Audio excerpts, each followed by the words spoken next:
ওয়ালাইকুম আসসালাম। আলহামদুলিল্লাহ নাহমাদুহু ওয়া নাস্তাঈনুহু ওয়া নাস্তাগফিরুহু ওয়া নু'মিনু বিহি ওয়া নাতাওয়াক্কালু আলাইহি ওয়া নাউযু বিল্লাহি মিন শুরুরি আনফুসিনা ومن سيئات أعمالنا من يهده الله فلا هادي له ومن يضلله فلا هادي له ونشهد أن لا إله إلا الله ونشهد أن محمدًا عبده ورسوله الذي أرسله بالحق بشيرا ونذيرا وداعيا إلى الله بإذنه وسراجا منيرا أما بعد فأعوذ بالله من الشيطان الرجيم بسم الله الرحمن الرحيم إذا جاء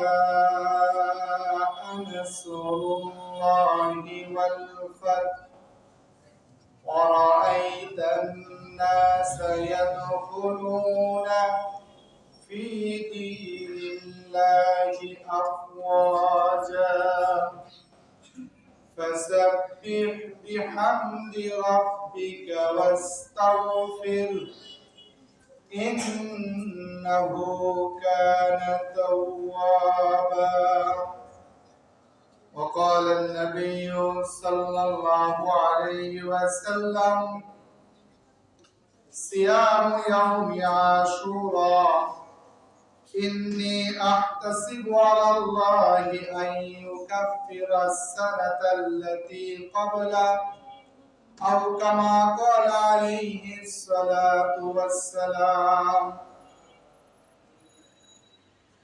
সম্মানিত উপস্থিতি,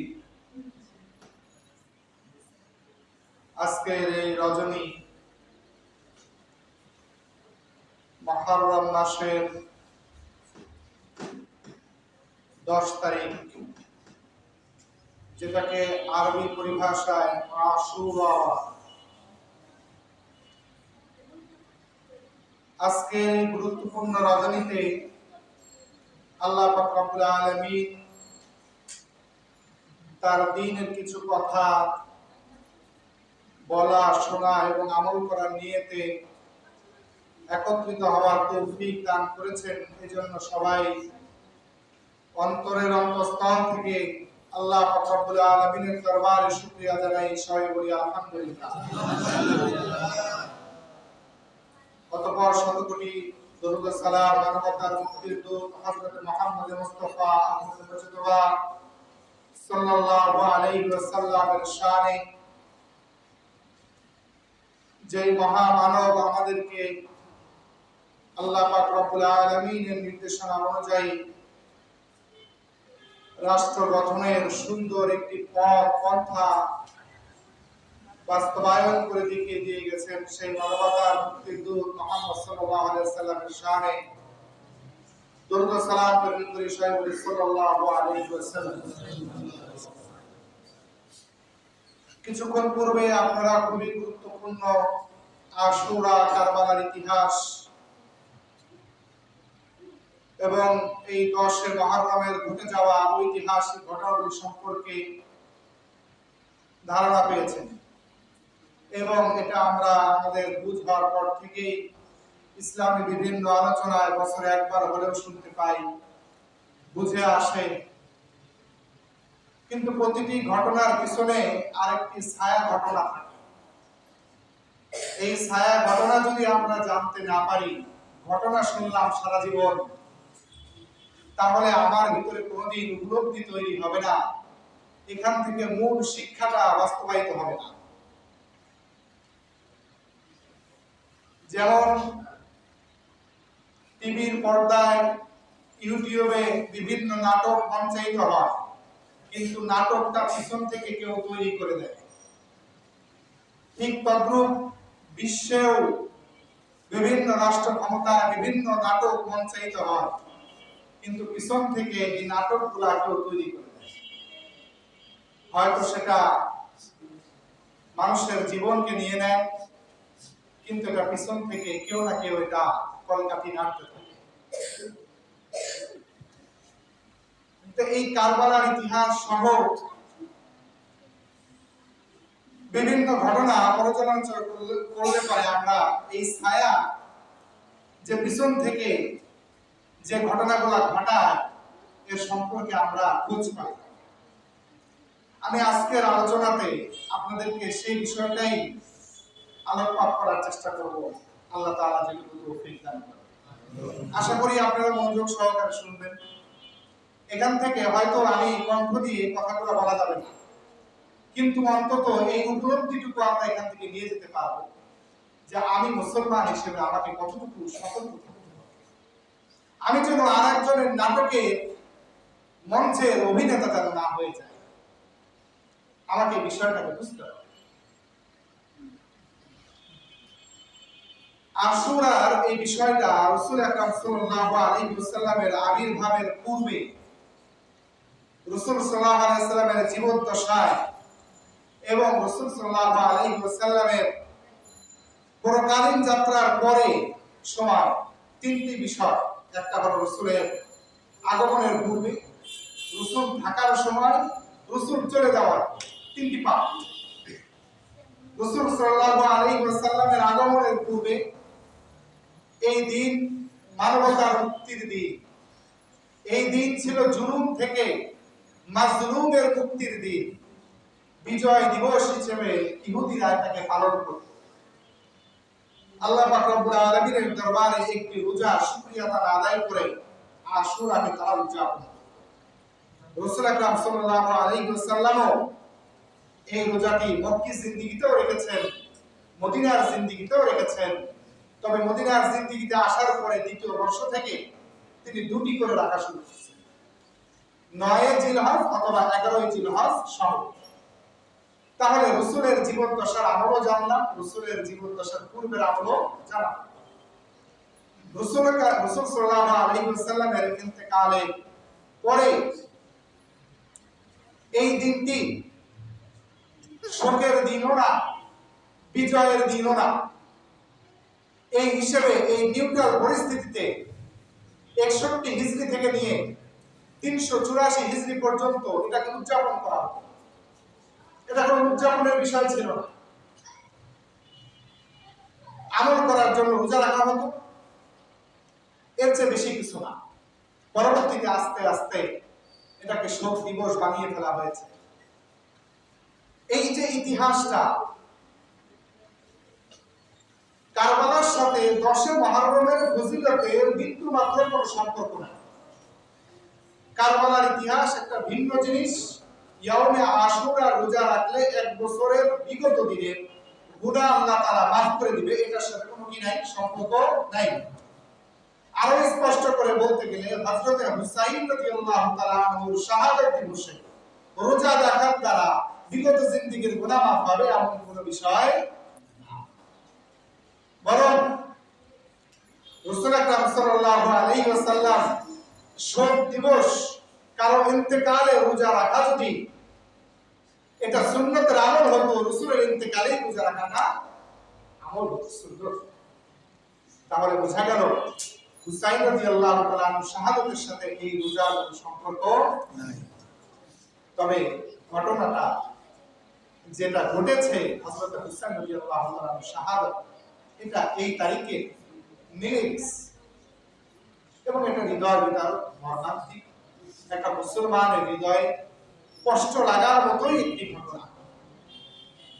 যে ঘটনা আমরা জানি, একটু আগেও শুনেছি, সীমারের হাতে এবং সিনানের সহযোগিতা, সীমার এবং সিনানের দুইজনের এই আক্রমণে হুসাইন রাদিয়াল্লাহু তাআলা আনহু এই 10 মুহররম শাহাদাত বরণ করেন। এই ঘটনাটা বুঝতে হলে এর পিছনে ষড়যন্ত্র, কে হত্যা করলো, কেন হুসাইন রাদিয়াল্লাহু তাআলা আনহু এখানে আসলেন, এতজন বড় বড় সাহাবী নিষেধ করার পরেও এই বিষয়গুলো বুঝতে হলে প্রেক্ষাপটটা আপনাদের সামনে তুলে ধরতে। ইসলামে খেলাফত রাষ্ট্র ব্যবস্থা রাসূল আকরাম সাল্লাল্লাহু আলাইহি ওয়াসাল্লাম এটা প্রতিষ্ঠা করার আগ পর্যন্ত রাষ্ট্র ব্যবস্থা এইভাবে চলতো না। আরব মধ্যপ্রাচ্যে তাদের রাষ্ট্র ব্যবস্থাটা তাদের গোত্রের নেতাই তাদেরকে শাসন করত। গোত্রের নেতা যুদ্ধ করতে বললে যুদ্ধ হতো, গোত্রের নেতা যুদ্ধ বন্ধ করতে বললে যুদ্ধ বন্ধ হতো।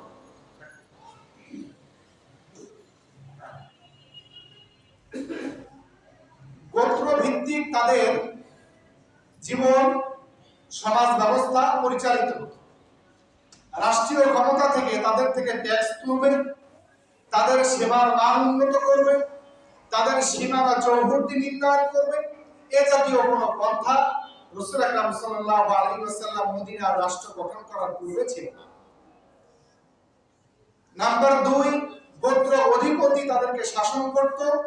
গোত্রের অধিপতির সাথে প্রজাদের সম্পর্ক হলো একটা গোলাম আর মুনিবের সম্পর্ক। যেমন একটা গোলাম যেমন তার মুনিবকে মান্য করে, তার বিরুদ্ধে গেলে তার বিরুদ্ধে শাস্তির ব্যবস্থা করা হয়, তাকে হত্যা পর্যন্ত করা হয়, এত কঠোর নিয়ম তাদের কবিলার ভিতরে ছিল। আর তাদের এই শাসন ব্যবস্থাটা কবিলার অধিপতি মারা গেলে তার সন্তান অর্থাৎ রক্তের বিচারে এখানে নির্ণয় করা হতো, তার রক্ত কে আছে, তার ছেলে, তার নাতি, এদেরকে ক্ষমতায় বসানো।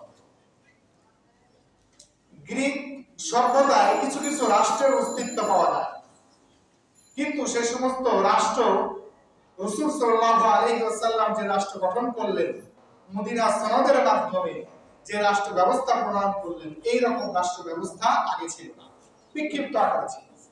এবং রাষ্ট্র বাড়াইতে হবে, আরো এদিকে যেতে হবে, আরো ওদিকে যেতে হবে, ক্ষমতাটা সুসংহত করতে হবে। এই বিষয়গুলো রাসূল আকরাম সাল্লাল্লাহু আলাইহি ওয়াসাল্লামের যুগেই রাসূলের হাত ধরেই তৈরি করা শুরু হয়। রাসূল আকরাম সাল্লাল্লাহু আলাইহি ওয়াসাল্লাম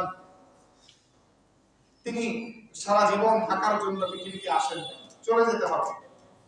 পরবর্তী খলিফা কে হবেন, পরবর্তী রাষ্ট্র ক্ষমতায় কে আসবেন, এজন্য ইসলাম 4টি ব্যবস্থার মাধ্যমে খলিফা নির্বাচনের পদ্ধতি নির্ধারণ করেছে। সেই 4টি পদ্ধতি রাসূল আকরাম সাল্লাল্লাহু আলাইহি ওয়াসাল্লাম ইঙ্গিতপূর্ণভাবে বিভিন্ন হাদিসের মাধ্যমে জানায় গেছেন। রাসূলের পরবর্তী খলিফা কে হবে, আমি ইতিহাস পিছন থেকে টানতেছি যাতে করে ষড়যন্ত্রটা বোঝা আমাদের জন্য সহজ হয়, যে কে ঘটনাগুলো ঘটায়। এজন্য রাসূল আকরাম সাল্লাল্লাহু আলাইহি ওয়াসাল্লাম ইন্তেকালের আগে যখন তিনি খুবই অসুস্থ, নামাজ পড়াইতে পারবেন না, এমন শারীরিকভাবে অসুস্থ, আপনারা যারা উমরা বা হজের সফরে গেছেন তারা দেখছেন আয়েশার ঘর আর রাসূলের মেম্বার খুব বেশি দূরে না, 10 কদম। রাসূল আকরাম সাল্লাল্লাহু আলাইহি ওয়াসাল্লাম বললেন, মুরু আবা বকর আইয়ুসাল্লিয়া বিন নাস, যে আবু বকরকে নির্দেশ দাও সে যেন মানুষদেরকে নিয়ে নামাজ পড়ে। আবু বকর সিদ্দিক রাদিয়াল্লাহু তাআলা আনহু নামাজ পড়াইতেন। মাগরিবের নামাজে রাসূল সাল্লাল্লাহু আলাইহি ওয়াসাল্লাম এসে উপস্থিত হলেন, ইশারের নামাজে রাসূল আসতে পারলেন না, পিছনে ইক্তেদা করলেন। কার পিছনে? নিজের সাহাবী আবু বকরের পিছনে। রাসূল সাল্লাল্লাহু আলাইহি ওয়াসাল্লামের জামানায় যিনি রাষ্ট্রনায়ক তিনি ইমাম, তিনি ঈদের নামাজ পড়ান, তিনি জুমার নামাজ পড়ান, তিনি খতিব, তিনি ইমাম। এটা একটা ইমামের বৈশিষ্ট্য। রাসূল বুঝে গেলেন আমি যদি চলে যাই আমার পরে কে ইমাম মুসল্লায় দাঁড়াবে এবং কে রাষ্ট্রনায়ক হবে, এটা রাসূল ইঙ্গিত দিলেন কিনা? জি। রাসূল আকরাম সাল্লাল্লাহু আলাইহি ওয়াসাল্লাম একদিন বসে আছেন, এক সাহাবিয়া মহিলা দূর থেকে গ্রাম থেকে এসেছেন একটা মাসালা জিজ্ঞাসা করার জন্য। রাসূল সাল্লাল্লাহু আলাইহি ওয়াসাল্লামকে জিজ্ঞাসা করলেন, রাসূল বললেন, উত্তর দেওয়ার পরে সাহাবিয়া বলতেছেন, ইয়া রাসূলুল্লাহ, যদি একদিন মদিনায় আসলাম কোন প্রশ্ন জিজ্ঞাসা করার জন্য আর আপনাকে পেলাম না, তো কাকে জিজ্ঞাসা করব? রাসূল আকরাম সাল্লাল্লাহু আলাইহি ওয়াসাল্লাম বলেন, আবু বকর থাকবে, আবু বকরকে জিজ্ঞাসা করো। আবু বকর থাকবে, আবু বকরকে জিজ্ঞাসা করো। রাসূল এই কথাটা কি বুঝাইলেন? আমি চলে যাওয়ার পরে জিজ্ঞাসা করার উপযুক্ত কে? আবু বকর। রাসূল আকরাম সাল্লাল্লাহু আলাইহি ওয়াসাল্লামের ইন্তেকাল হয়ে গেল। সংক্ষেপে আমি টেনে আনতেছি। সাহাবায়ে কেরাম পরামর্শ করে হযরত আবু বকর সিদ্দিক রাদিয়াল্লাহু তাআলা আনহুকে বিভিন্ন ইশারা, হাদিস বর্ণনা করে সবাই মতামত দিয়ে আবু বকর সিদ্দিক রাদিয়াল্লাহু তাআলা আনহুকে খলিফা বানায়। হযরত আবু বকর সিদ্দিক রাদিয়াল্লাহু তাআলা আনহু 2 বছর খেলাফত চালানোর পরে তিনি একদিন সাহাবায়ে কেরামকে জিজ্ঞাসা করতেছেন সাথীদেরকে, আচ্ছা আমার পরে তোমরা খেলাফতের জন্য আবু বকরকে কেমন মনে করো, ওমরকে কেমন মনে করো? আবু বকর সিদ্দিক রাদিয়াল্লাহু আনহু জিজ্ঞাসা করতেছেন, ওমর ফারুককে তোমরা কেমন মনে করো? বুঝলেন না, উনি তো ভালোই যোগ্য মানুষ। তবে কিছু কিছু সাহাবায়ে কেরাম বললেন, তবে একটু রাগটা বেশি, একটু মেজাজটা কমা। আবু বকর সিদ্দিক রাদিয়াল্লাহু আনহু বললেন, যোগ্যতায় তো তার চাইতে কাউকে আগায় দেখি না, যোগ্যতায় তো তার চাইতে কাউকে আগায় দেখি না। এই ঘটনা বলা 2 মাস 13 দিন পরে আবু বকর সিদ্দিক রাদিয়াল্লাহু আনহু ইন্তেকাল করেন। হযরত ওমর ফারুক রাদিয়াল্লাহু আনহু নাম কিন্তু ঘোষণা করে গেলেন, রাসূল সাল্লাল্লাহু আলাইহি ওয়াসাল্লাম ইশারায় বলে গেছে, আর আবু বকর সিদ্দিক রাদিয়াল্লাহু তাআলা নাম ঘোষণা করলেন। তাহলে কয়টা পদ্ধতি পাইলাম খলিফা নির্বাচনের? পূর্বের খলিফা ইশারা বলে ইশারা দিয়ে যাবেন, রাসূল ইশারা দিয়ে গেছিলেন। সমুদ্রের মাঝে নৌকা চালানোর প্রশিক্ষণ দেওয়ার পরে মাঝে মাঝে নবীন চালককে ছেড়ে দিতে হয়, যাতে সে কি হয়, পাকা যোগ্য ড্রাইভার হয়ে ওঠে, নাবিক হয়ে ওঠে। না ছাড়লে হবে না। রাসূল সাল্লাল্লাহু আলাইহি ওয়াসাল্লাম ইঙ্গিত দিয়ে গেছে যে তোমরা নির্বাচন করা শেখো, তোমরা কিভাবে একজন যোগ্য মানুষকে নির্বাচন করবে এটা তোমরা শেখো। এজন্য রাসূল সাল্লাল্লাহু আলাইহি ওয়াসাল্লাম ইশারায় বলে গেছেন। হযরত আবু বকর সিদ্দিক রাদিয়াল্লাহু তাআলা আনহু ওমর ফারুক রাদিয়াল্লাহু তাআলা নাম ঘোষণা করে কথা বললেন, পূর্বে বর্তমানে যিনি রাষ্ট্রনায়ক আছেন তিনি ইচ্ছা করলে জনগণের ভালোর দিকে তাকায়, তিনি এমন একজনের নাম ঘোষণা করে যেতে পারেন।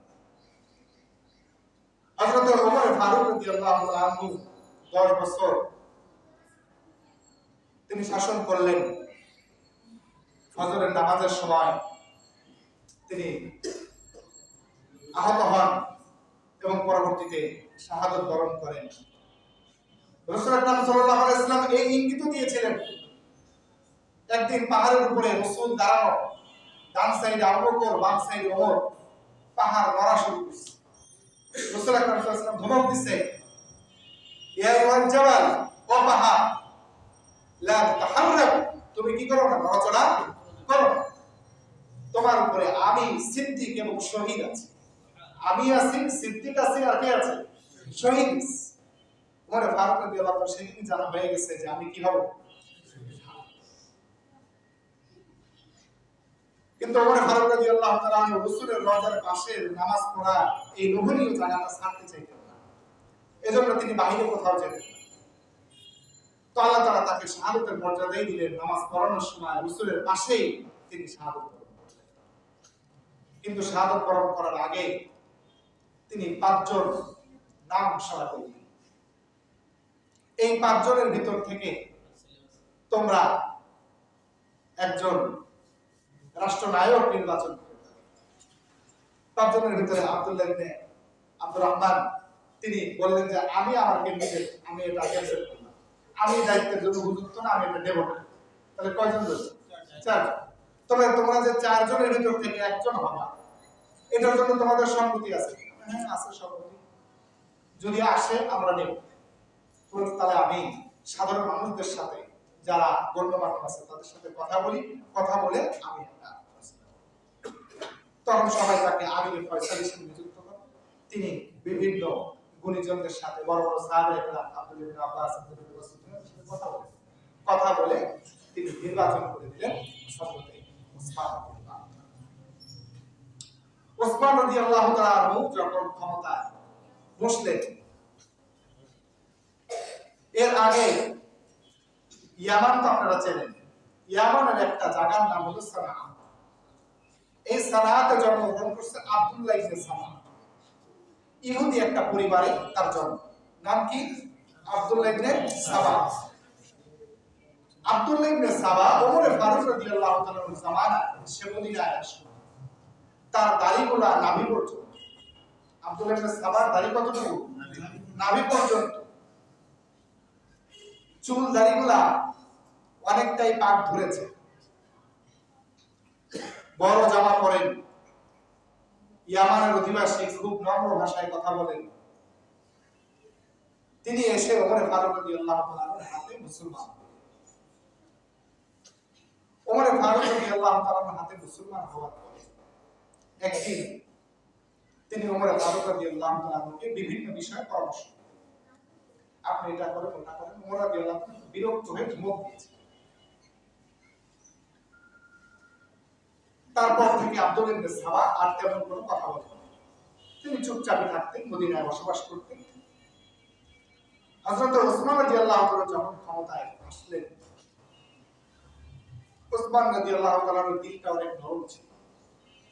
মানুষের অভাব অনটন অবস্থা যদি খারাপ হয়, এটা দেখে তিনি সহ্য করতে পারতেন। তিনি তাকে নিজের জানটা বের করে দিয়ে দেবেন, এমন একটা অবস্থা ছিল হযরত ওসমান রাদিয়াল্লাহু তাআলা। আব্দুল্লাহ ইবনে সাবা একদিন সুযোগ বুঝে ওসমান রাদিয়াল্লাহু তাআলা বললেন, আপনি আমাকে মদিনার কোন একটা রাষ্ট্রীয় দায়িত্বে আমাকে নিযুক্ত করেন, আমি আপনার কাজ খুব সুন্দর মতো সমাধান করব। ওসমান রাদিয়াল্লাহু তাআলা বললেন, এই রকম ঘটনা তো আগে শুনি। নিজে দায়িত্ব চেয়ে নেয়, এই জিনিসটা এই জামানার এই আব্দুল্লাহ ইবনে সাবার প্রস্তাবের আগে এটাতে তারা অভ্যস্ত ছিলেন যে আমাকে এই দায়িত্বটা দেন, এরকম চেয়ে নেওয়ার এই অভ্যাসে তারা অভ্যস্ত ছিলেন। এজন্য তাদের কাছে বিষয়টা দৃষ্টিকটু লাগলো। ওসমান রাদিয়াল্লাহু তাআলা বলেন যে না, তোমাকে ক্ষমতা দেওয়া যাবে না, তোমাকে কোনো কাজে নিযুক্ত করা ঠিক হবে না, তুমি আমল করতে থাকো, আমরা যা করি ভুল হলে ধরাই ভালো পরামর্শ দিই নাকি বিদায়। কিন্তু আব্দুল্লাহ ইবনে সাবা মনের ভিতরে ষড়যন্ত্র, তিনি মানুষদের মাঝখানে কথা বলা শুরু করলেন যে আলী রাদিয়াল্লাহু তাআলা জ্ঞানের দিক থেকে ওসমানের চাইতে বেশি, যাকে মদিনার দরজা বলা হয়েছে, ইলমের মদিনা, ইলমের শহরের দরজা বলা হয়েছে। তো আলীর জ্ঞান বেশি। রাসূলের আদরের দুলালি ফাতেমা রাদিয়াল্লাহু তাআলা আনহার স্বামী, রাসূলের চাচাতো ভাই বনু হাশেম, রাসূলের বংশ আর বংশ এক, এই তিন দিক থেকে সে ওসমানের চাইতে যোগ্য। অতএব যে নির্বাচনের মাধ্যমে ওসমানকে ক্ষমতায় বসানো হচ্ছে, এই নির্বাচনটা আসলে কি হয়নি? ঠিক হয়নি। নরম সাহাবায়ে কেরাম যাদের মনের ভিতরে ষড়যন্ত্র বলে কি জিনিস এটা এখনো ঢুকে নাই, তারা বিষয়টাকে সহজেই নিলেন। হ্যাঁ, তুমি তো ঠিকই বলেছো, আলী তো আসলে যোগ্য। এই ঘটনা বলতে একজন দুইজন করতে করতে যখন অনেকের মাঝখানে ছড়ায় গেল, ওসমান রাদিয়াল্লাহু তাআলা কানেও কথাটা গেল। তখন সাহাবায়ে কেরামদের সাথে পরামর্শ করে দেখলেন যে না, এই লোক তো ফেতনাবাজ, একে তো রাখা যাবে না। তিনি মদিনা থেকে একে বের করে দিলেন। সে চলে গেল কুফা। ইরাককে তখন বলা হতো কুফা। ইরাক অনেক বড় একটা অঞ্চল। এখন কুফা তার রাজধানী, কিন্তু রাজধানীটা ছোট হয়ে আসছে। এখন পুরোপুরি ইরাকটা কুফাই ধরা যায়।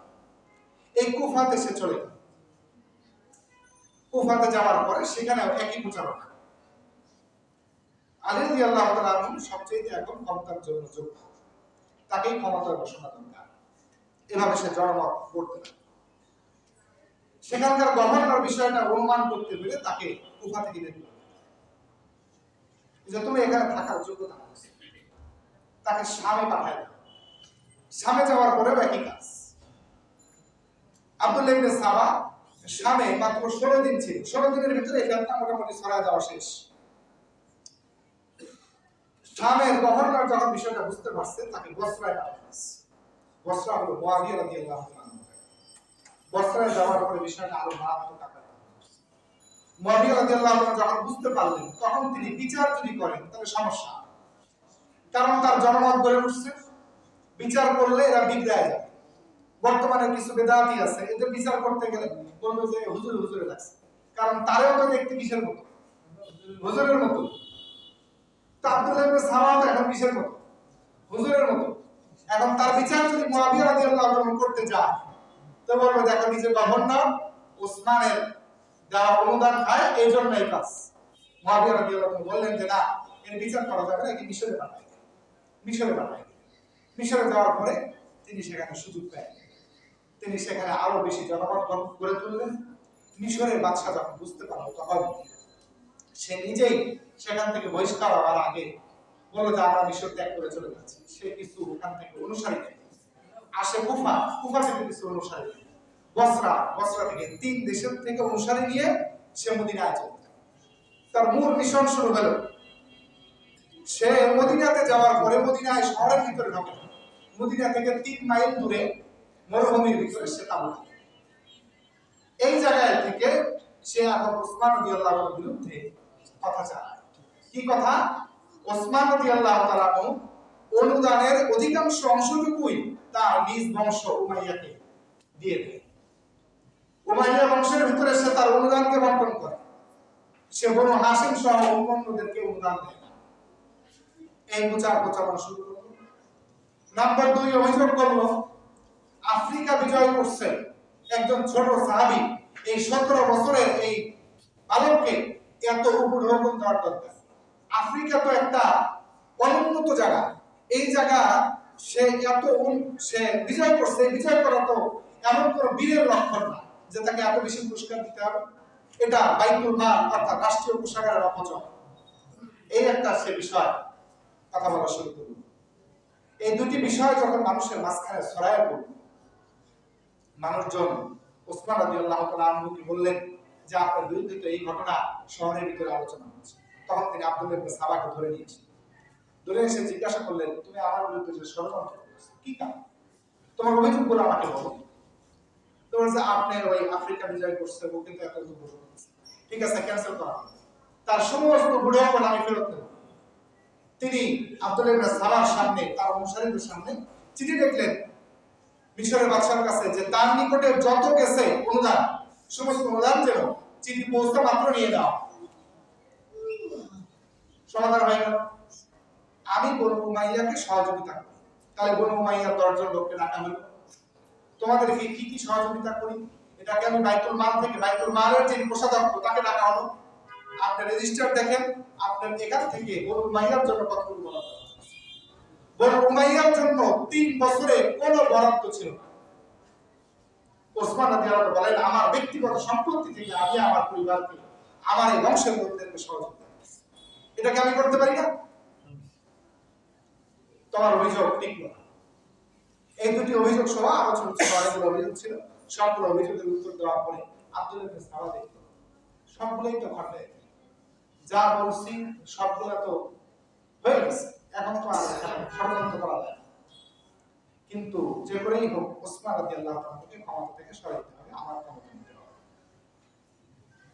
তখন সে একটা চিঠি লিখল মিশরের গভর্নরের কাছে, ওসমান রাদিয়াল্লাহু তাআলার পক্ষ থেকে এই মিশরের যে লোকগুলা আব্দুল্লাহ ইবনে সাবার সাথে মদিনায় আসছে, তারা মিশরে ঢোকার সাথে সাথে তাদেরকে হত্যা করা হয়। চিঠি লিখলো কে? আব্দুল্লাহ ইবনে সাবা। কিন্তু চিঠিতে লিখলো কার পক্ষ থেকে? ওসমান রাদিয়াল্লাহু তাআলার পক্ষ থেকে। কান্দি করে দিবে মিশরের গভর্নর। কিন্তু চিঠিটা মিশরের গভর্নরের কাছে দিল না, সে চিঠিটা নিয়ে যায় দিল আলী রাদিয়াল্লাহু তাআলা, যে দেখেন আপনি তো ক্ষমতা নিতে চান না, কিন্তু আপনি আসলে যোগ্য। দেখেন ওসমান রাদিয়াল্লাহু তাআলা কি বড় একটা সর্বনাশ করতে যাচ্ছে। চিঠি নিয়ে তিনি তো এলেমের শহর আলী রাদিয়াল্লাহু আনহু বুঝতে তার বাকি নাই যে চিঠিটা কার লেখা। তখন তিনি বলছেন আব্দুল্লাহ ইবনে সাবাকে হাত ধরে, তোমার এখানে বসরার কারা কারা আছে তাদেরকে ডান সাইডে বসতে পারো, কুফার কারা কারা আছে তাদেরকে বাম সাইডে বসতে পারো, মিশরের যারা আছে তোমরা এখান থেকে চলে যাও। এই দুই দলের সাথে কথা। আচ্ছা, ওসমান রাদিয়াল্লাহু আনহু যে চিঠি লিখছে এটা তোমরা জানছো কার মাধ্যমে? এই দুই দলকে জিজ্ঞাসা করছে। মিশরের গভর্নরের কাছে চিঠি লিখছে, এটা কি মদিনা শহরের কোন জনগণের কাছ থেকে অথবা ওসমান রাদিয়াল্লাহু আনহু থেকে তোমরা শুনেছো, নাকি তোমরা আব্দুল্লাহ ইবনে সাবার কাছ থেকে শুনেছো? তোমরা জানো আমরা তো আব্দুল্লাহ ইবনে সাবার কাছ থেকে শুনেছি, কারণ এই চিঠি আব্দুল্লাহ ইবনে সাবা নিজে লিখেছেন এবং সে নিজে এই চিঠিটা পাঠাবে তোমার এই মিশরের ভাইদেরকে হত্যা করার জন্য। পরবর্তীতে কোন ষড়যন্ত্রের মাধ্যমে তোমাদেরকে হত্যা করবে, তোমরা সাবধান হয়ে যাও। এই আব্দুল্লাহ ইবনে সাবা। আলী রাদিয়াল্লাহু তাআলা এই ঘটনা বলার পরে যারা নিজেরা ছিল আব্দুল্লাহ ইবনে সাবার অনুসারী, তারা দেখলো যে এরকম কিছু কিছু মানুষ যাদের কবলে আল্লাহ তাআলা হেদায়েত রাখছেন তারা ফিরে গেল। মিশরের যারা ছিল তাদেরকে বললেন যে তোমরা মদিনায় থাকবে, তোমরা মিশরে গেলে যেহেতু তোমাদের গর্দান যায়, তাহলে তোমরা মদিনাতে থাকবে, মদিনায় থাকার জন্য সব ব্যবস্থা আমি করব। তাদেরকে মদিনায় জায়গা বরাদ্দ দিল। এরপরে তাদের থেকে একটা 4 জনের দল দিলেন যে তোমরা মিশরে যাও, যা দেখো তোমাদের হত্যা করো। 2 জন শহরের ভিতরে ঢুকবে, 2 জন বাইরে থাকবে। যদি দেখো হত্যা করে না, তাহলে পরের 2 জন ঢুকবে, ওখানে কিছুদিন থাকবে, অবস্থান করে আবার ফিরে আসবে। এমন করার পরে দেখলো যে না, আব্দুল্লাহ ইবনে সাবার ষড়যন্ত্র না। আব্দুল্লাহ ইবনে সাবা বুঝে গেছে যে এখানে আবার বেশি দিন থাকা যাবে না। তখন সে তার একদম একনিষ্ঠ কিছু ব্যক্তিদেরকে নিয়ে সে তাদেরকে বলল, আমি খলিফা হব, তোমরা আমার সাথে থাকবে, যা কিছু করার দরকার আমরা করব, করে খেলাফতটা হাতে নিলেই সবকিছু তো আমাদের। অতএব যা আমি বলি সেটা করো। কি করবা? তোমরা ওসমান রাদিয়াল্লাহু তাআলা বাড়িটাকে ঘেরাও দিবে। 22 দিন পর্যন্ত ঘেরাও দিয়ে রাখছে, এমন অবরোধ করে রাখছে যে কুয়ার পানি সাহাবায়ে কেরাম খেয়ে খেয়ে বেঁচেছেন, বিভিন্ন হাজারো পরিবার যে কুয়ার পানি খেয়ে বেঁচেছেন, যেটা ওসমান রাদিয়াল্লাহু তাআলা আনহু টাকা দিয়ে কিনা, সেই কূপের পানি পর্যন্ত ওসমান রাদিয়াল্লাহু আনহুকে পান করতে দেয়। 35 হিজরি জিলহজ মাসের 17 তারিখ বড় বড় সাহাবায়ে কেরাম হজ করতে চলে গেছেন। মা আয়েশা সিদ্দিকা রাদিয়াল্লাহু তাআলা আনহাও তিনি হজ করতে চলে গেছেন। মদিনাটা ফাঁকা, বড় কোনো সাহাবী নাই। এই অবস্থায় সুযোগ পেয়ে গেছেন আব্দুল্লাহ ইবনে সাবা তার অনুসারীদেরকে নিয়ে আক্রমণ করবে। আলী রাদিয়াল্লাহু তাআলা আনহু এই ষড়যন্ত্র আজ করতে পেরে তিনি কিছু যুবক সাহাবী যারা হজে যায় নাই, তাদের ভিতরে হাসান রাদিয়াল্লাহু তাআলা ছিল, হুসাইন রাদিয়াল্লাহু তাআলা ছিল, ইনাদেরকে সহ বললেন যে তোমরা ওসমান রাদিয়াল্লাহু তাআলার ফটকটা পাহারা দিবে, বের হইলে তো এরা হত্যা করবে। কারণ ওমর রাদিয়াল্লাহু তাআলাকে এরাই হত্যা করছে, এরা কাকে হত্যা করবে? ওসমান রাদিয়াল্লাহু তাআলা হত্যা করবে। অতএব তোমরা গেট পাহারা দিবে। কিন্তু এরা রাতের গভীরে পিছনের দরজা দিয়ে উপরে উঠে ওসমান রাদিয়াল্লাহু তাআলা সূরা বাকারা তেলাওয়াত করতেছিলেন। 137 নম্বর আয়াতে যখন পড়ছেন, তখন তার দশার পিছন থেকে কেটে দেওয়া হয় এবং সে রক্তে যখন তার কোরআন শরীফের উপরে পড়ে 137 নম্বর ইসের উপরে, এখন আব্দুল্লাহ ইবনে আব্বাস রাদিয়াল্লাহু তাআলা লাইব্রেরিতে সেই কোরআন শরীফ রাখা আছে, যে কোরআন শরীফের 137 নম্বর আয়াতের পর এই রক্তের ফোঁটা পড়ে আছে। ওয়াকাফা বিনাফসিকা, এই যে আয়াতের পর পড়ে আছে, ওসমান রাদিয়াল্লাহু আনহু শাহাদাত বরণ করে গেলেন। এই শাহাদাত বরণ করার পরে এই বিরোধী তারা দেখলো এখন ক্ষমতা যাবে কার হাতে? আলী রাদিয়াল্লাহু তাআলার হাতে। আমরাই তো এতদিন প্রচারণা করছি। অতএব আলী রাদিয়াল্লাহু তাআলার হাতে যদি ক্ষমতা যায় আর উনি যদি বিচার করেন, প্রথমেই যারা হত্যা করছে এদের বিচার করবে, এদের বিচার করলে আমরা ফেঁসে যাব। তো এমন একটা ষড়যন্ত্র করতে হবে যাতে তিনি খলিফাও না হতে পারেন, আমার বিচার কাজও শুরু হইতে না পারে।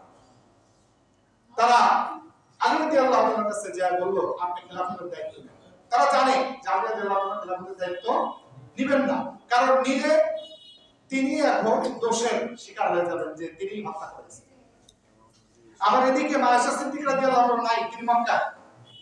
আব্দুল্লাহ ইবনে জুবায়ের এবং তালহা রাদিয়াল্লাহু আনহু তিনারা মদিনা থেকে এই সংবাদ যে ওসমান রাদিয়াল্লাহু তাআলা আনহু শাহাদাত বরণ করছেন, এই সংবাদ দেওয়ার জন্য মা আয়েশার কাছে চলে গেছে। মা আয়েশার কাছে এই সংবাদ যখন পৌঁছলো, মা আয়েশা দেখলেন এখানে ওসমান রাদিয়াল্লাহু তাআলা যদি বিচার না হয় তাহলে ভবিষ্যতে চলতেই থাকবে।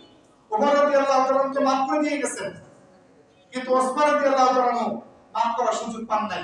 এই বিচার যদি আমরা না করি তাহলে ভবিষ্যতে একটার পর একটা হত্যা চলতে থাকবে। রাসূল আকরাম সাল্লাল্লাহু আলাইহি ওয়াসাল্লাম যে রাষ্ট্র ব্যবস্থা দাঁড় করিয়ে দিয়ে গেছিলেন যে বাবার ছেলে সে কি হবে না, রাষ্ট্রপ্রধান হবে না, এই যে বিষয়টা, এই বিষয়টা ধূলিসাৎ হয়ে যাবে এবং আস্তে আস্তে এই ক্ষমতাটা কুক্ষিগত হয়ে যাবে। তখন একজন এই ক্ষমতা নেওয়ার জন্য আরেকজনকে হত্যা করবে। এই বিষয়গুলো নজরে রেখে আয়েশা সিদ্দিকা রাদিয়াল্লাহু তাআলা তিনি সিদ্ধান্ত নিলেন আমি মদিনায় যাব না, আমি বসরায় যাব, কারণ সেখানে কাতিবে ওহী মুআবিয়া রাদিয়াল্লাহু তাআলা আছে। তিনি আমাকে সব পরামর্শ দিবেন, তার সাথে পরামর্শ করব যে আগে বিচার তারপরে খেলাফত। তাহলে এখন বুঝে আসলো কিনা এই যে হত্যার পিছনে কোন মুসলমান দায়ী? এই ছায়া ঘটনা যদি আমাদের ইতিহাসে অন্তরালে থেকে যায়, আমরা তো সারা জীবন আলী রাদিয়াল্লাহু তাআলাকেই দোষ দিয়ে আসব। এরপরে মা আয়েশা সিদ্দিকা রাদিয়াল্লাহু তাআলা মুআবিয়া রাদিয়াল্লাহু তাআলার সাথে কথা হচ্ছে। আলী রাদিয়াল্লাহু তাআলা সংবাদ পেয়ে গেলেন যে দুইজন কোথায় গেছে, বসরা।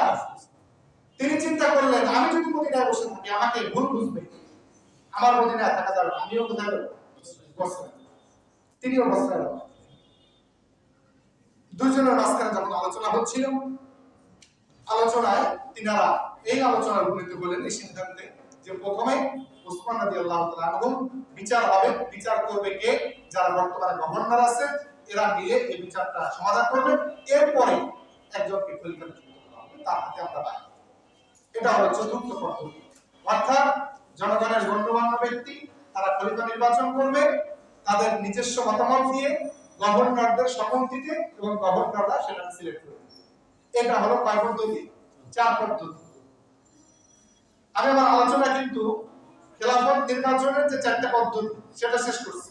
এখন এই যে ছায়া, এই ছায়ার ষড়যন্ত্র যারা করে, এটা আমি শেষের দিকে নিয়ে যাচ্ছি।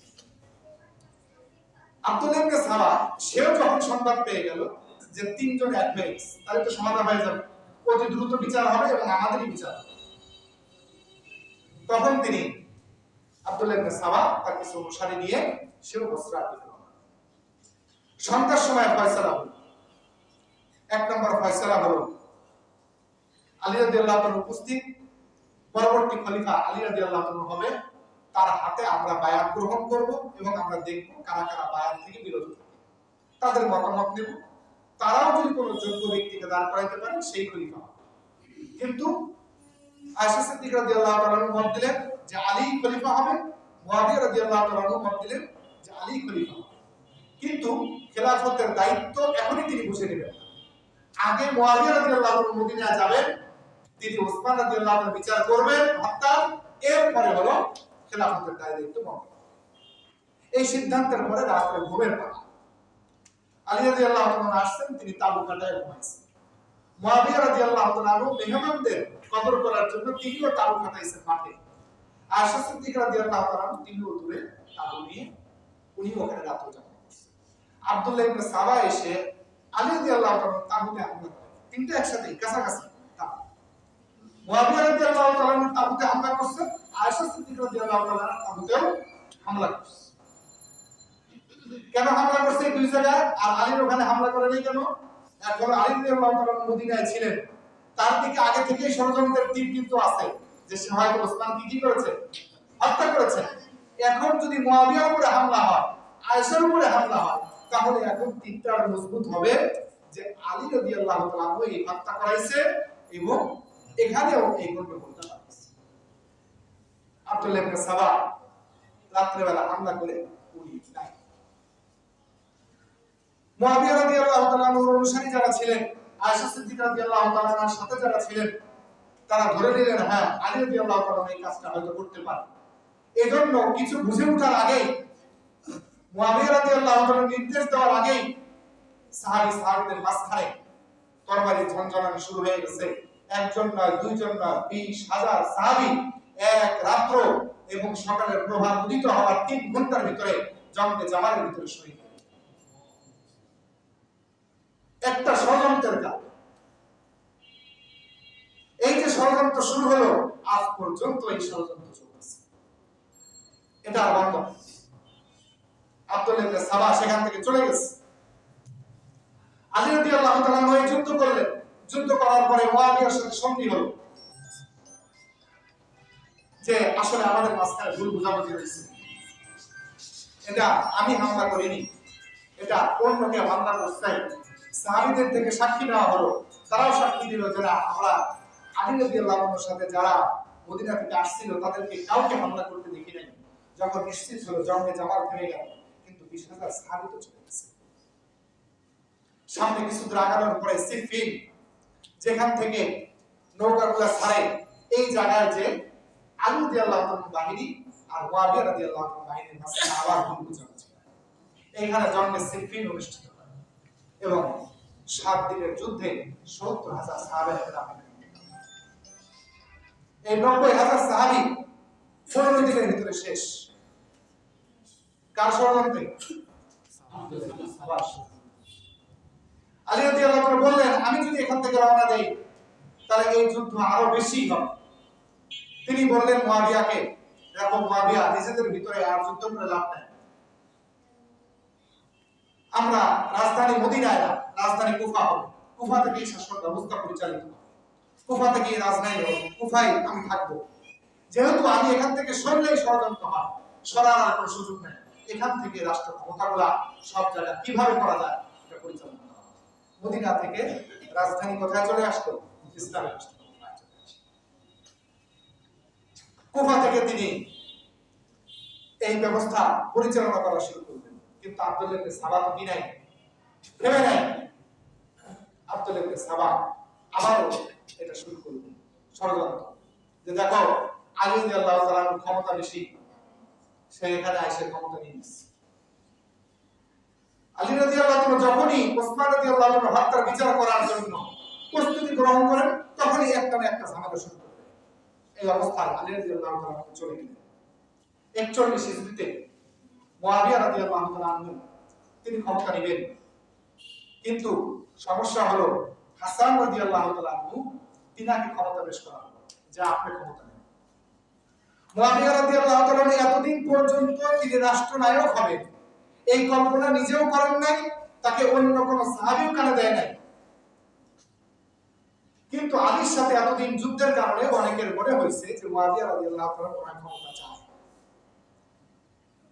কিন্তু অন্যান্য সাহাবা একরাম বললেন আলী রাদিয়াল্লাহু তাআলার ইন্তেকালের পরে সবচেয়ে যোগ্য হলো হাসান রাদিয়াল্লাহু তাআলা। হাসান রাদিয়াল্লাহু তাআলার কাছে যখন ক্ষমতা পেশ করা হলো, হাসান রাদিয়াল্লাহু তাআলা বললেন যে না, আমি ক্ষমতা নেব না। রাসূলের একটা হাদিস আমার কানে বাজে যে 2 দলের মাঝখানে তুমি একদিন সমাধান করবে, যার মাধ্যমে হাজারো মানুষের প্রাণ রক্ষা পাবে। আমার মনে হয় এখনই সেই সময়। আমি নিজে মুয়াবিয়ার হাতে বায়াত গ্রহণ করলাম, যদি চাচা জানের কোনো সমস্যা না থাকে। মুয়াবিয়া রাদিয়াল্লাহু তাআলা আনহু তিনি বললেন যে না, এটা হতে পারে না, তুমি যোগ্য, তুমি রাসূলের সাথে থেকে অনেক কিছু শিখেছো। মুয়াবিয়া রাদিয়াল্লাহু তাআলা কথার পরে হাসান রাদিয়াল্লাহু বললেন যে আমার দিকে তাকায় না, আপনি ক্ষমতা নেবেন মানুষকে কন্ট্রোল করার জন্য, কারণ জনগণ আপনার পক্ষে। আর আলী রাদিয়াল্লাহু তাআলার সাথে যারা আছে আমি তাদেরকে বায়াত করানোর জন্য দায়িত্ব নিলাম। আমি চাই রাষ্ট্র ব্যবস্থাটা ঠিক হোক। এখন যদি আমি ক্ষমতা নেই তাহলে রাজার ছেলে রাজা হবে। রাসূলের ওই যে রাষ্ট্র ক্ষমতা যোগ্যতার বিচারেই হওয়া চাই, জনগণ যাকে চায় তারই হওয়া চাই, এই কথার উপর তো থাকতে পারে। অতএব আমাকে আপনি এই দায়িত্ব দিলেন। মুয়াবিয়া রাদিয়াল্লাহু তাআলা আনহু তিনি বায়াত গ্রহণ করা শুরু করলেন। একটানা তিনি 20 বছর ক্ষমতা ধরেছিলেন। তার সাথে ইসলামকে তিনি পাকিস্তানের লাহোর পর্যন্ত নিয়ে এসেছিলেন, আফগানিস্তানের কান্দাহার, কাবুল পর্যন্ত তিনি বিজয় করেছিলেন। কেউ ষড়যন্ত্র করার মতো কোনো সাহস পায় নাই। হাসান রাদিয়াল্লাহু তাআলা যখন 49 হিজরিতে ইন্তেকাল করেন, এই ইন্তেকালের পরে সাবা আবার সে ষড়যন্ত্র শুরু করে যে এখন হুসাইন দ্বিতীয় স্টেপকে হাসানের পরে হুসাইন, এখন হুসাইনের কাছে চিঠি লেখা শুরু করছে। হুসাইন রাদিয়াল্লাহু তাআলা মদিনায় থাকে, তাকে চিঠি লিখছে হুসাইন রাদিয়াল্লাহু তাআলা আনহু আব্দুল্লাহ ইবনে ওমরকে দেখাইছে 21000 চিঠি। কত চিঠি? 21000 চিঠি। 21000 জনের নাম দিয়ে লেখা যে আমরা কুফা থেকে বলছি আপনি আসেন, আমরা কষ্টে আছি, আপনার হাতে বায়াত। হুসাইন রাদিয়াল্লাহু তাআলা দেখছেন যে না, এরা ষড়যন্ত্র করে আমার বাবাকে হত্যা করছে। 90000 সাহাবী শহীদ হয়ে গেছে। এই ষড়যন্ত্রের গ্রাম আমি 21000 চিঠি দিতে পারছি। তখন তিনি এখানে সারা দেন নাই। যখন আব্দুল্লাহ ইবনে সাবা দেখলো যে না, এ তো ষড়যন্ত্রের কাজ হচ্ছে না, তখন সে মোটামুটি চুপ হয়ে গেল। দেখি মুয়াবিয়া হায়াত কতদিন। মুয়াবিয়া রাদিয়াল্লাহু তাআলা তিনি একের পর এক যুদ্ধ করতে লাগলেন এবং ইসলামের বিজয় কেতন যখন আশপাশে উঠতে লাগলো, সমস্ত এলাকা সুসংহত হয়ে গেছে, কোনো বিদ্রোহী নাই, কোনো ঝামেলা নাই, একটা সুন্দর রাষ্ট্র ব্যবস্থা চলতেছে। এরকম করতে করতে 61-60 শেষের দিকে এসে হযরত মুয়াবিয়া রাদিয়াল্লাহু তাআলা ইন্তেকাল করার আগে তিনাকে প্রশ্ন করা হলো, এই রাষ্ট্র ক্ষমতা নিয়ে একটার পর একটা ষড়যন্ত্র চলছে, আপনার ইন্তেকালের পরেও তো হবে, আপনি তো বিচক্ষণ মানুষ, আপনি যদি একজনের নাম ঘোষণা করে যেতেন হযরত আবু বকর সিদ্দিক রাদিয়াল্লাহু তাআলা, তাহলে আর কোনো ঝামেলা নেই। কারণ আবু বকর সিদ্দিক রাদিয়াল্লাহু তাআলা থেকে ওমর রাদিয়াল্লাহু তাআলা পর্যন্ত আসাতে কোনো কি হয় না, ঝামেলা হয় না।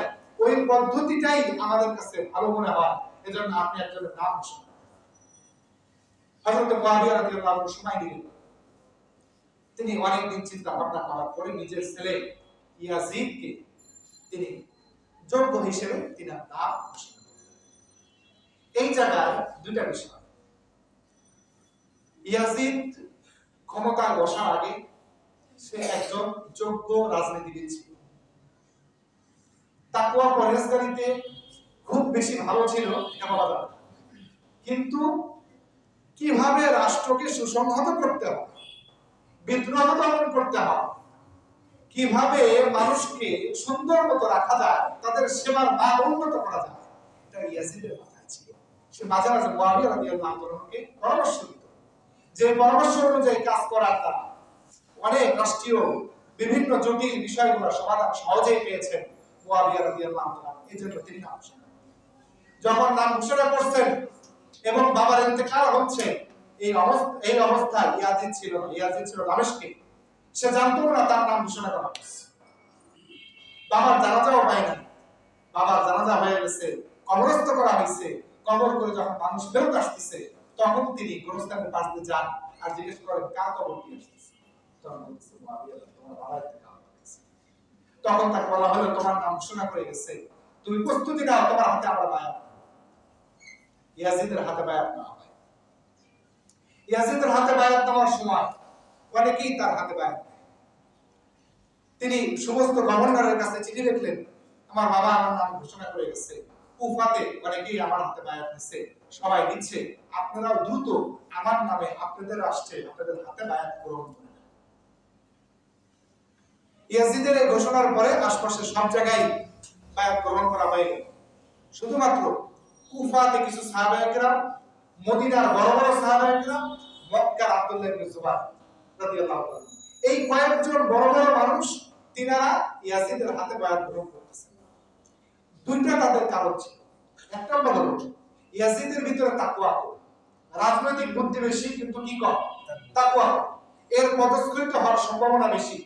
অতএব আমরা বায়াত না নিলেও আমরা তার বিরুদ্ধে না। আমরা যদি বায়াত নেই, সে একটা দুর্ঘটনা ঘটলে আমরা এখানে বলতে পারবো যে ঠিক আছে, এখন আরেকজনের হাতে কি নাও, বায়াত নাও, রাষ্ট্র ক্ষমতা সে চালায়। তার হাতে বায়াত নিয়ে গেলে তো পরবর্তীতে আর কোনো সমাধান নেই। নাম্বার 2, আরো কিছুদিন দেখি ইয়াজিদ কি করে। ইয়াজিদের যদি তাকওয়া প্রমাণিত হয় রাষ্ট্র নেওয়ার পরে, তাহলে তো ঠিক আছে, আমরাও তার হাতে বায়াত নিই। আর যদি প্রমাণিত না হয়,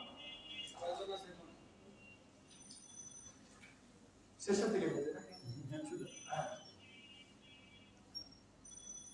এখন আব্দুল্লাহ ইবনে সাবা সে একটার পর একটা হুসাইন রাদিয়াল্লাহু তাআলার কাছে চিঠি লেখা শুরু করলো। হুসাইন রাদিয়াল্লাহু তাআলা চিঠি বলেছিলেন 91,000 চিঠি তার কাছে গেছে। কত হাজার চিঠি? 91,000 চিঠি তার কাছে গেছে। সাহাবায়ে কেরামদের কাছে চিঠিতে কি লেখা, যে আপনি কুফায় আসেন, আমরা সবাই প্রস্তুত, আপনার হাতে বায়াত দেব। কুফার ভিতরে দুইটা দল হয়ে গেছে, কেউ চায় আপনার হাতে বায়াত দিতে আর কেউ ইয়াজিদের হাতে বায়াত দিতে চায়। আপনি আসলে যারা ইয়াজিদের হাতে বায়াত নিচ্ছে তারাও ঘুরে এসে আপনার হাতে বায়াত নেবে।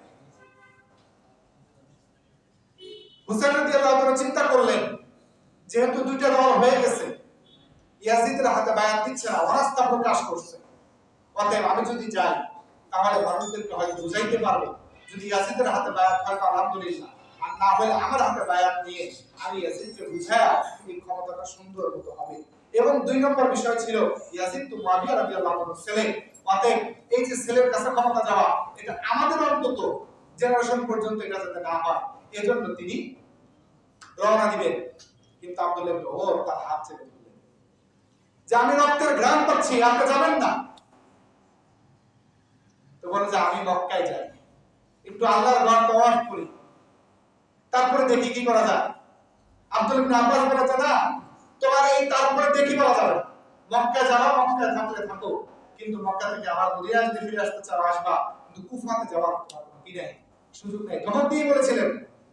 কিন্তু হুসাইন রাদিয়াল্লাহু তাআলা পরিবারের কয়েকজন সাথী এবং আশপাশের কয়েকজন ব্যক্তিবর্গকে নিয়ে তিনি মক্কায় হজ করলেন, ওমরা করলেন, ওমরা করে তিনি কুফার উদ্দেশ্যে রওনা দিয়েছিলেন। এই প্রতিমধ্যেও তার কাছে চিঠি যাচ্ছিল, তার ফুফাতো ভাইয়ের কাছে চিঠি লিখেছিলেন যে কুফার অবস্থা কি তুমি নিজে চোখে দেখে আমাকে জানাও। তিনি কুফাতে ঢোকার পরে যাদের সাথে কথা বলেন আব্দুল্লাহ ইবনে সালাম বলেন, তারা বলে হ্যাঁ হুসাইনকে আসতে বলেন, সে আসলে আমরা তার হাতে বায়াত দেব।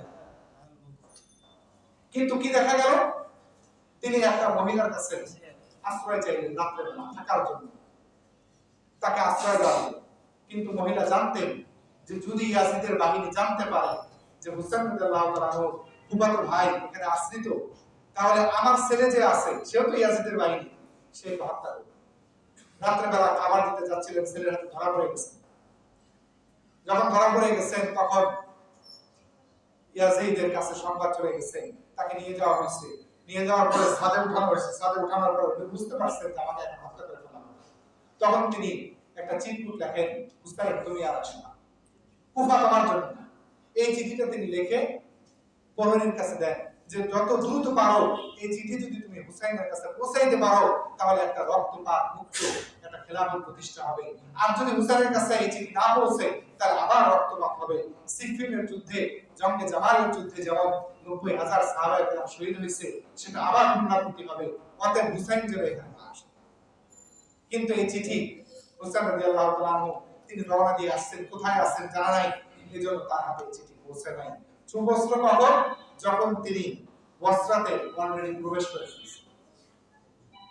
যখন তিনার হাতে চিঠি পৌঁছলো, ইয়াজিদ যখন জানতে পারছে যে হুসাইন রাদিয়াল্লাহু আনহু চলে আসছে, তখন তিনি বসরা এবং শাম এই দুই জায়গা ক্ষমতা দিয়ে দিলেন তখন আব্দুল্লাহ ইবনে ইয়াজিদের কাছে। কারণ হলো তিনি রাষ্ট্র ক্ষমতা যেমন সুসংহতভাবে চালাইতেন, সাথে সাথে তিনি কঠোরও ছিলেন। যে কোনো অন্যায়কে জবরদস্ত হাতে তিনি দমন করতে পারতেন। উবাইদুল্লাহ বিন জিয়াদ তিনি বসরার গভর্নর ছিলেন। আর এদিকে কুফার গভর্নর ছিলেন নোমান ইবনে বশীর। নোমান ইবনে বশীরকে অনুসরিত করবে যে তোমার থাকা যাবে না, কারণ তুমি তোমার মনের ভিতরে দয়া আছে, তুমি রাষ্ট্র ক্ষমতাকে উল্টাপাল্টা করে ফেলতে পারো। এজন্য সে উবাইদুল্লাহ বিন জিয়াদের হাতে ক্ষমতা দিয়ে দিলেন। উবাইদুল্লাহ বিন জিয়াদকে বললেন যে করেই পারো হুসাইন রাদিয়াল্লাহু আনহুকে ঠেকাইতে পারো। সে যদি কুফাতে ঢুকে পড়ে তাহলে কিন্তু সমস্যা হবে, একটা জটিল পরিস্থিতি তৈরি হবে। উবাইদুল্লাহ বিন জিয়াদ সে হুসাইন রাদিয়াল্লাহু তাআলাকে ঠেকানোর জন্য গেল। এদিকে হুসাইন রাদিয়াল্লাহু তাআলা যখন অবস্থা বুঝতে পারলেন তখন তিনি তিনটা প্রস্তাব দিলেন যে দেখো আমি না বোঝার কারণে আসছি, আমার কাছে এই চিঠি, এই চিঠি একটার পর একটা কুফাবাসী দিচ্ছে, কিন্তু এসেও তো বুঝতে পারছি যে ইয়াজিদের হাতেই ক্ষমতা সবকিছু চলে গেছে, অতএব আমার আশাটা ভুল। তো আমি চাই,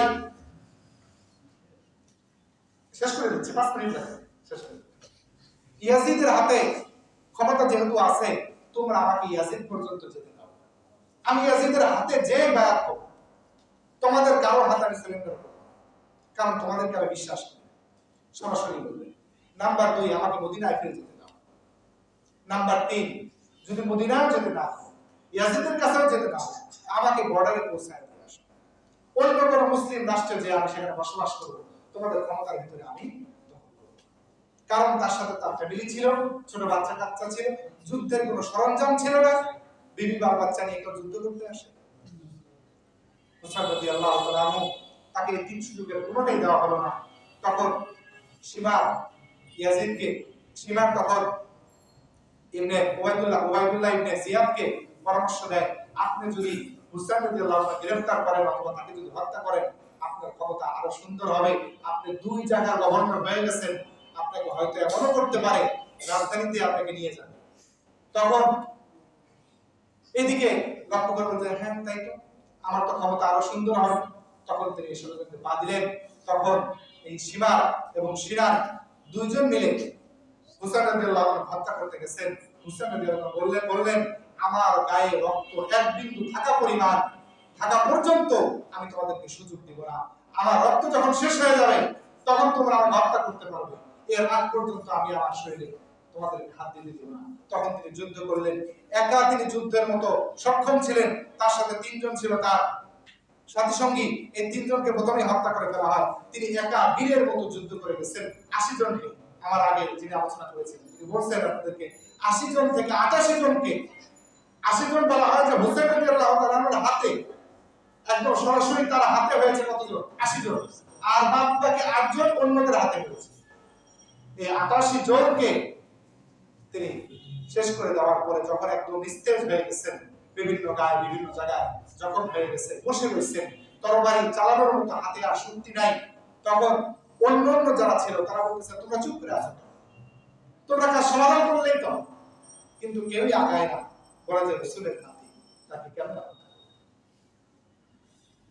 সীমা তখন বলে, তোমাদের তরবারির দরকার নাই, আমার তরবারি কি ভেঙে গেছে? সীমা তখন সামনে আগায় যায়।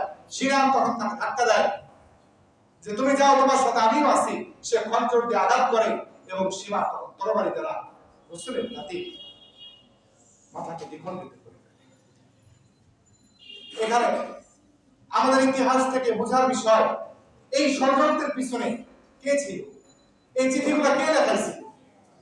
এই চিঠিগুলো যদি না যেত, হুসাইন রাদিয়াল্লাহু আনহু আসতেন এখানে?